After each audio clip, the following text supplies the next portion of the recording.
Alright mga kapatid, manonood na naman po tayo at ating bibigyan ng reaction at opinion galing po sa ating Balitang Pinoy TV. Itong panonoorin natin.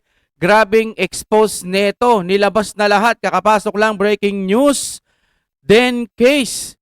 Kumanta na. Ay kumanta. Hala Lisa, sabi ng ganun. Hoy! Anong meron dito mga kapatid? Panoorin natin. Nakaka-intriga. Kung ready na kayo, simulan na po natin ang ating panonood sa pamamagitan ng munti munang paalala. Kung gusto nyo naman ng mura na at mabilis na internet, nandito na ang fiber ni Juan. Maaasahan, kaya tawag na. Baka meron na sa inyong lugar ang fiber ni Juan. Alright, maraming salamat sa fiber ni Juan. I-play na natin ano po ba ang meron dito kay Lisa at dyan sa nakitang... tuloy na natin. What we're looking at here is a video of Mr. T recording himself, well, the room actually, and we have Lisa Tanas walk by. Wow. Kung sinabi niyang Lisa Tanas, ibig sabihin ano to, maka Duterte to, no? O ayaw to sa administrasyon ngayon? Murder po sa building po namin, and the person that got murdered is an Asian person. He's an Asian guy who looks exactly like me, kalbo, may bigote. Wow. Narito ang Balitang Pinoy TV. Ano ang meron mga kapatid? Alam naman natin na mainit yung usapin patungkol po sa mga updates patungkol dito kay Yuse Cabral. Pero ano muna tayo ha? Distansya muna tayo dito kay Yuse Cabral kasi meron po tayong dapat pag-usapan na mas matindi pa. Mas matindi pa. Mamaya pag-usapan natin itong si Dean Chase, no? Na Dean Chase. Okay. Inabot po ang nangyari sa kanya. Ito kilala naman natin ito si Dean Chase. Sino ba si Dean Chase? Na ito yung nag-expose, kung maalala ninyo, yung patungkol po sa SEX party nitong si Bangag at si Liza Tanas, di ba? Di umano siya yung na-expose doon. Marami namang naniniwala doon sa audio na yon, di ba? Yung It's Too Big. At meron namang hindi naniniwala kasi wala namang video, di ba? Ako, hati akong ano ko doon, ang opinion ko doon kung naniniwala ba ako o hindi.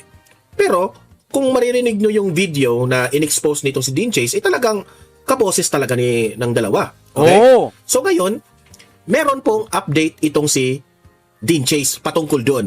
Okay? Kasi po, grabe ang update ni Dean Chase dito kasi nakakakilabot po ang nangyari kasi may nagurgor na kamukha ni Dean Chase. Okay? May nagurgor na buong akala na siguro ang explanation ni Dean Chase dito parang siya sana yung gurgurin doon pero iba yung nagurgor. Aray ko. Nako. So ibig sabihin maling target yung nakita. Ito sana yung target si Dane. Ang problema, yung na-target, yung nagurgor iba. Magkamukha kasi. Hala. Kasi the same raw ng parang features ng kanyang mukha na medyo kalbo tapos may bigote. Okay, so nakakilabot po ito. Ganyan na ba sila kaseryoso ngayon na pinanggugurgor yung mga nag-e-expose? Okay? Mamaya, i-play natin itong video ni Dean Chase. Okay? At tayo po'y magre-react sa sasabihin niya kasi may panibago siyang expose. Okay?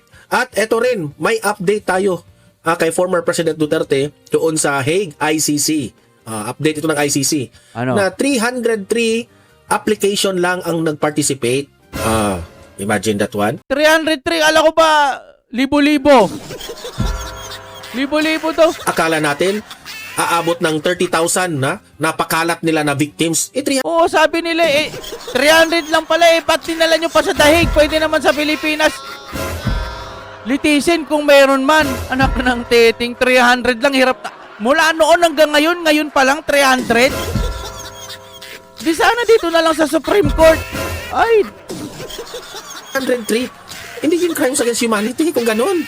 Diba pwede yung litisin dito sa bansa natin? Ano nangyari? Oy, sino to? Sino yung parang si Godzilla? Yung mukha, ano ba? Si Conte. Hoy, Conte! Yung Conte lang yung, Conte yung utak. Oy, ano nangyari? Bakit 300 lang? grabe. Tapos, hindi pa clear. Hindi pa ito klaro kung 303 ba talaga. Wala na kasi kayong mahanap na biktima, di ba? Kawawa naman. Ito. Bago natin ito pag-uusapan itong mga maiinit na balita natin, help me po na i-like muna ha at i-share itong Alright. video na ito para guys katalang ito sa taong bayan. Okay, sabay-sabay natin i-like muna at i-share itong video natin, Facebook at YouTube. 1, 2, 3, go. Okay, like and share para maraming makalam. And also guys, paki-subscribe at paki-follow ito para lagi kayong updated sa mga balita na kagaya nito at ma-notify ang inyong mga cellphones kung meron tayong breaking news. Okay? So, kagaya nito, breaking news ito. So, sabay-sabay natin i-follow, i-subscribe, Facebook at YouTube. Ready? Follow, subscribe. 1, 2, 3, go. Ayan, thank you very much. Ang At galing, ito, yung pinaka inaabangan ninyong balita natin ngayon ay ito ngang patungkol kay Dean Chase na nakakakilabot po ang binalita niya sa atin Dean na Chase. may nagurgur na kamukha niya. I think ano niya ito kapitbahay niya ito dyan, no? Na buong akala nila siguro ginurgur kasi kamukha ni Dean Chase. So ang tanong, Mali. may gusto na bang magpagurgur kay Dean Chase? O yan ang pinaka natin ngayon. Tanong, di ba? May gusto na bang gumurgur dito kay Dean Chase? Ako wala akong idea kung sino si Dane Chase, no? Siguro ano yan, may hawak din yan ng mga ebidensya, no? Sabi dito an update on what's been ito yung post ni Dean Chase. An update on what's been happening this past few weeks. Kaya pala itong si Dean Chase, this past few weeks, tahimik yung post niya. Oh! We prepared 2 sets of questions. One for the live interview and one for the director's cut. One of the live questions asked, how much was paid for this time? His answer was $40,000. Malaki na yan, ha? Wala, oo. While the other guy received $17,000. Stay tuned for more. I'll be posting updates as time progresses. So ito yung video, okay? Ito po yung video ni Dean Chase at ito yung Sige. papanoorin natin, okay? Makinig tayo lahat sa kanyang sasabihin. Grabe po ito, guys. Play. Magandang araw po sa ating lahat, Dean Chase here. And I know that I have not posted in a couple of weeks. We are just trying to keep ourselves safe in the past few days. So meaning to say, nagtatago siya, no? Hala. Nag-iingat siya kasi peligro ang kanyang buhay. Kasi alam nyo naman si Dean Chase, ang dami pong ini-expose niya dito. Isa na yung it's too big, ha? I know that I have posted a couple of weeks ago that we were supposed to do a live interview with Mr. T.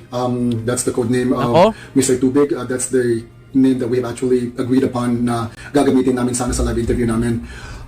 We have made a lot of changes because he's made a lot of changes in his terms and conditions as well on how to do the logistics with the interview. Natatandaan ko na tong taong to, si Sir. Ito ata yung nireactionan din natin, parang galing din ata sa dito rin, no, kay Balitang Pinoy TV.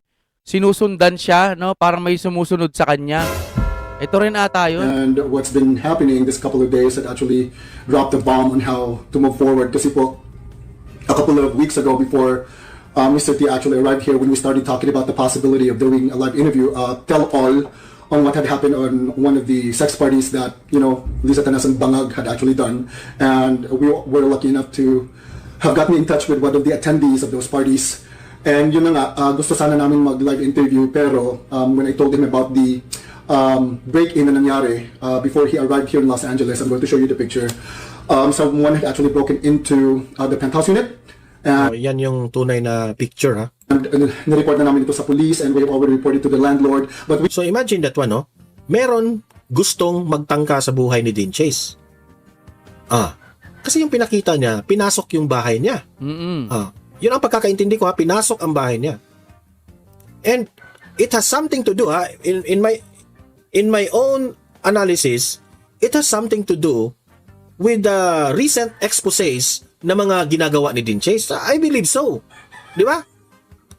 Ganyan ba sila? Kung gugurgurin siya, ibig sabihin, yung mga nilalabas niya, may pinupunto. Kumbaga, kabado sila doon sa mga nilalabas nitong Dane Chain na to, kung sino man ito. Kaya, gusto nilang gurgurin.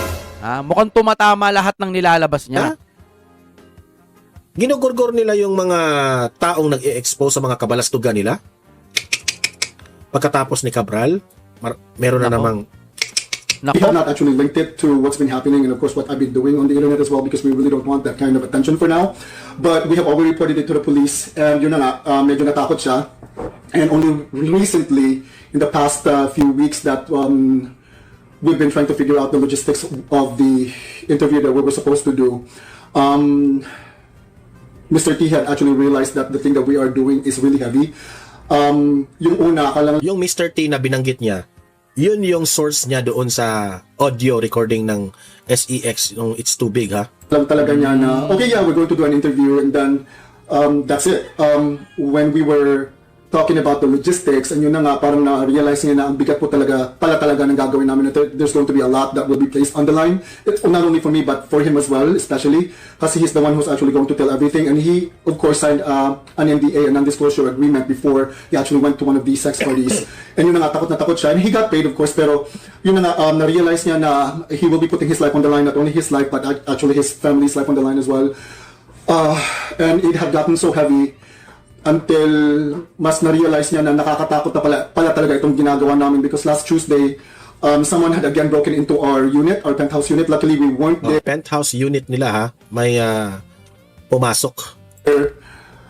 In the unit because we were actually visiting his friends because aside from the interview, we were enjoying some company and I have met some of his friends in West Hollywood. Yun na nga po, we were so lucky that we weren't there at the unit and we reported it again, of course, to the landlord and the police. And only recently, as what Maharlik had actually said, I told her about this and she gave us some tips. So, sa madaling salita, may gustong patahimikin kayo dyan. Di ba? Sa ibang mga bansa expose sila. ninyo. Yun ang ibig sabihin, sa madaling salita. Gusto kayong patahimikin. Patahimikin nila yung mga taong may alam sa mga kabalastugan nila. Ayun. How to report it to the FBI, and we have talked about it with Mr. T. As a matter of fact, I have discussed with him the possibility of meeting up with Maharlika because we really Mamaya sa video na ito, ipaparinig niya. Hintay-hintay lang kayo, ha? don't want to move forward after this whole situation kasi may pinatay po sa building namin. Ala. May pinatay po sa building namin. Grabe, guys. May na-murder po sa building po namin and the person that got murdered is an Asian person, is an Asian guy who looks exactly like me, kalbo, may Nako! bigote. And Grabe. do we believe that it's a mistaken identity? Absolutely. We absolutely do think that it was a mistaken identity. Baka akala nila ako yun. I'm sorry, I'm really shaken Nako! up. And we are actively Teka yan. Ano natin, so sweet. I texted about and look what she said. Here's someone on the Ala. OMG. Parang nabutas eh. Do you guys want to come over for a couple of days? I have the library clear. Sending hugs from away. trying to find a temporary place to stay for the time being while we're trying to figure out on how to move or where to move. As a matter of fact, we really don't know. For now, Mr. T is really scared and yun na nga po. Nireport na namin sa FBI, the forensics were there and it was ruled as burglary, pero ang nakakatakot nga po kasi last Tuesday wala naman pong nawala sa building po namin, sa unit po namin wala pong nawala. So meaning to say, if walang nawala, hindi yun ang purpose nila. Kumbaga, hindi purpose yung pagnanakaw nila. Yung purpose nila talaga, target yung siya. Kaso nga lang, iba yung napagkamalan, ano? Iba yung purpose. And so, sa room din po nung pinatay po, wala pong nawala lang po sa room niya. It was just plain murder. Hindi talaga pagnanakaw. Talagang yun ang intention nila, yung bawian ng buhay ito. But they said that Nagkamali. it was probably burglary. So, we really wanted to. Maharlika actually told us to tell the FBI what's going on, but Mr. T, he doesn't want to do anything with a murder case. And as a matter of fact, natakot po siya sa mga nangyayari this past few days. And yeah, that's what's been happening. For now, we are safe, but it's a lot. A lot has been happening po, lalo na po nung Nakakabahan. pagkamatay ni Miss Cabral. We think that they are really trying to do a major cleanup po sa image ni Bangag and ni Satanas. What we can do for now is I'm going to show you a couple of clips from the interview. I will be Hala. changing Mr. T's voice in the interview as well as he requested. Just a couple of clips from a couple of questions that I have thrown in the director's cut, which he has already approved as well. So yeah. This is the kind of government that we are dealing with. And I hope everyone realizes that. Grabe yung lalim ng hininga niya, no? Natural, hindi ito scripted. They are trying to silence people who are trying to speak against their evil doing, and that's in the Philippines. A cuts from the interview will now be shown. Ito na po The clips are taken from the director's cut that was supposed to be posted days after the live interview. Yeah, I really don't understand where you're coming from. It's really nerve-wracking what we're doing. And the room's vibe is really heavy, and I'm pretty sure the rest of the people in the room as well is feeling that vibe. But I'm pretty sure that the people who's watching us right now do understand that what we're doing is something that's really serious, and it's a lot. So let me ask you a question, Mr. T. Your ethnicity is mixed, right? Yes, my mom is Filipino, my dad is Portuguese. Parang iniba yung boses para hindi raw maklaro. Yeah. Tell us a little more about that. All I know is my mom is from the Philippines, my dad is from Brazil. I was born and raised in San Francisco. Never really learned life beyond what I know. I, however, identify as a Filipino. Yes, there's a really discernible voice in the audio saying that it's too big. But yeah, before we get to that though, what made you want to send me that audio way back March? Well, I saw your video when it first blew up and thought the story seemed like a very familiar one. So I started going down this rabbit hole and realized you were talking about a high-profile couple that I had encountered in a private sex party. That is why I reached out. Right. Just so Di the audience would maintindihan. know who we are talking about. We are talking about Bangag and Lisa Tanas, right? Okay, please continue. So, yeah, I realized you were talking about them and had seen how the media in the Philippines was deliberately not covering the story and how their supporters were saying you were spreading fake news. I just knew I had to reach to you to let you know that I believe you, such that I've been an active participant on one of their parties. I really do appreciate you for reaching out to me first. I know that must have taken a lot of courage to muster up that kind of courage to actually message me first about that audio. Now, Mr. T, can you please take me back to how you have gotten into this deal with them? I remember it was towards the end of November 2023, during the San Francisco Festival of Light. I got a text message from one of my guy friends that a couple was looking for a second guy to attend a private party. I immediately knew what they were looking for. I remember they were having a hard time finding the guys because the guys needed to sign an NDA. An NDA, a non-disclosure agreement, right? Yes, and guys don't want to deal with that kind of drama. I asked my guy friend if we're going to be compensated. And he said yes. I told him I was down for it. Wow. Okay. Take us to when you first got to meet them. I pulled up to the location they sent me. It led me to a luxury hotel, the Fairmont. I was greeted by security. I introduced myself, to which after they immediately had me sign the NDA, they led me to a room a few floors up. I didn't really know what to expect. The moment they opened the door, I had a whiff of a very strong smell that was familiar to me. That's when I saw all three of them going at it. Going at it, meaning having sex in a group setting. Yes, I really didn't know who they were. Though the lights were dimmed, I could clearly see their faces. There was one lady and two guys. One of the guys welcomed me in and said, "Welcome to the party." Naiintindihan nyo ba? Sorry ako, di ko maintindihan. Ganito na lang, masyado ng komplikado. Kaya talagang nung ini-interview yung lalaki na yung si Mr. T, kinailangan niyang magbago ng boses. Bakit? Pag hindi niya binago yung boses niya, ibig sabihin madali siyang matatandaan kung sino man yung sinusumbong niya. At masyado ng seryoso kasi kailangan mo pang baguhin yung boses mo eh. Ibig sabihin kilala ka nung sinusumbong mo. Diba? Yun ang akin nakikita. Halimbawa ako, may kaibigan ako, close na close ko yan. Alam ko na boses niyan kahit nakatalikod. Boses nakatalikod. Diba? Alam mo na yan eh. Ngayon, pag nagsumbong yan, kilala mo na. Alam mo na sa sarili mo yung boses kasi nakasama mo na eh. Kilala mo kaibigan mo. O kaya malapit sa'yo. Ngayon, binago yung boses. Ibig sabihin, masyadong malala, masyadong komplikado, masyadong delikado yung issue na yan. Hindi natin alam kung ano bang nangyari. Mukhang ang pagkakaalam ko, tinuturo si Madam Lisa at itong administrasyon na to. Yan ang nakikita ko. Then, may tinumba. Yung tinumba na yon na pagkamalan. Si Kuya, yan nga, si Dane. Nako, mag-ingat-ingat na lang po kayo dyan. So, ganito na ba ang ating gobyerno? Tanong ko lamang po, lalo na kapag marami ka nang nalalaman, tatrabahuhin ka na. Nako, delikado yan, Kaya ingat kayo dyan. Biruin mo mga kapatid, itong mga kababayan natin, hindi naman to nasuswelduhan ng malaki. Umaasa lang din siguro sa YouTube at yung sarili nilang trabaho. Pero kinakailangan nilang magsalita laban po sa gobyerno. Hindi sa lumalaban, ibig kong sabihin, ayaw na nila ng katiwalian. Lagi nilang ipinaglalaban, nagsasalita sila, may mga binubulgar sila. Seryoso sila na gusto nila mabago itong Pilipinas. Yun ho ang nakikita ko, Kaya maririnig mo talaga yung yung response ng mga taga-kabila, hindi rinig, ano man tawag doon, yung action, no, na ipapagurgur. Ito, muntik na, di ba? Iba lang yung nagurgur, ibang kalbo lang yung nagurgur. Pero kawawa naman yung nagurgur na yun na napagkamalan lang. Nako, mga kapatid, kapag ka marami kang nalalaman, anong nangyayari? Nahuhulog sa Cannon Road. Ganun ba? O nagkakasakit. Nako, imbis na malungkot yung ibang kababayan, yung iba daw masaya. Kasi nga yung mga kurakot, parang natutupad na yung hiling ng isang newscaster, ano? Ewan. Bahala sila, mga kapatid, basta tayo. Doon tayo lagi sa tama. Makikinig tayo ng mga balita, magbibigay tayo ng reaksyon. Iisa lang ang ating damdamin. Ayaw natin sa kasamaan, ayaw natin sa administrasyon ngayon. Gusto natin Duterte kasi pagka Duterte, may pag-asa ang ating bayan. Yun naman po talaga ang totoo. Oh my God, we'll be back again.